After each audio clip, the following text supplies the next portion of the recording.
नमस्कार. पुणे जिल्ह्यात नियोजित असलेला रिंग रोड आणि त्या रिंग रोडचं काम ज्या ठिकाणी चालू आहे त्या ठिकाणी आपण आलेलो आहोत.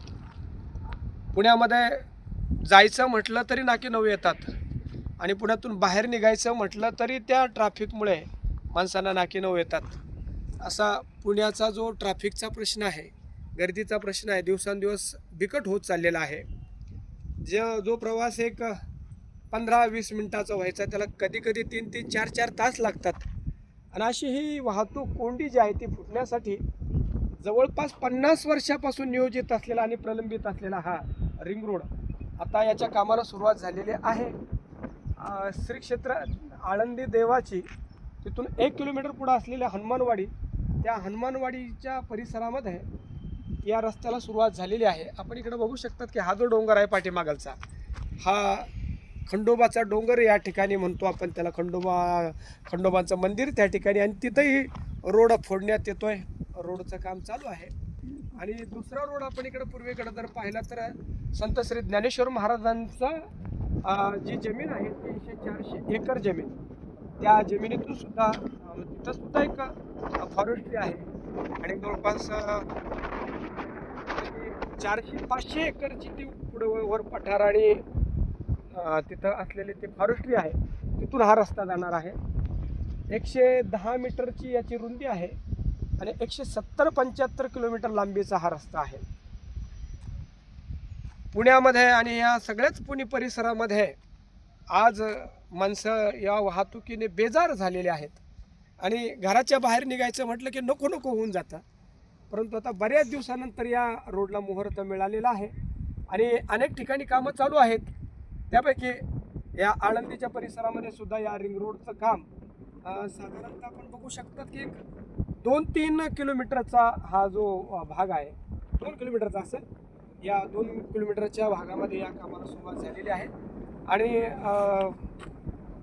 काम करण्यासाठी जे काय अवजार आहे, काम करण्यासाठी जे काय मशीन लागतात, त्या मशीनची जुळवाजुळव सुरू झालेली आहे. त्याला जी काय खडी वगैरे लागेल त्याचीही जुळवाजुळव सुरू झालेली आहे.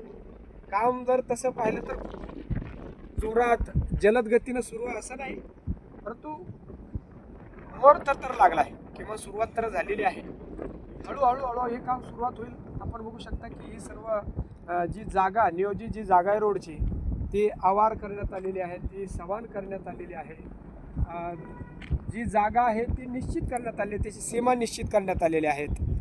आणि जे काय नाले वगैरे आहेत, तर जे नाले ओढे आहेत त्यांचं सुद्धा बांधकाम काही ठिकाणी सुरुवात झालेली आहे.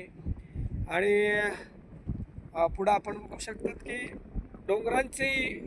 डोंगरांनाही फोडणं चालू आहे. आता निसर्गाच्या दृष्टिकोनातून ही हानीच आहे, परंतु भविष्यकाळामध्ये आपल्या ज्या गरजा आहेत त्या गरजा पूर्ण होण्यासाठी निसर्ग आणि आपल्या भौतिक गरजा यांचाही समतोल साधावाच लागणार आहे.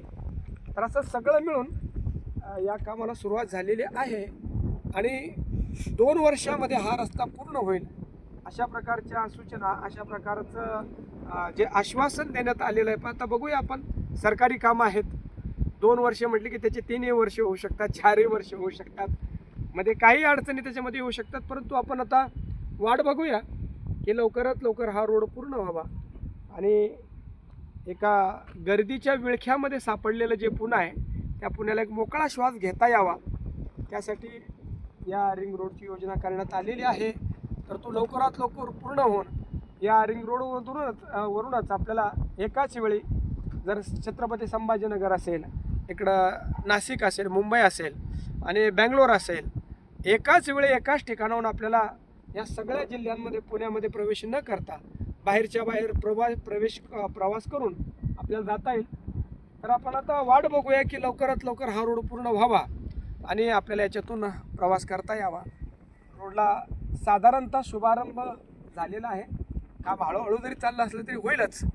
आणि पुढे बघूया की ज्या प्रकारे काम पुढं जाईल तशी अपडेट घेऊया आपण. धन्यवाद.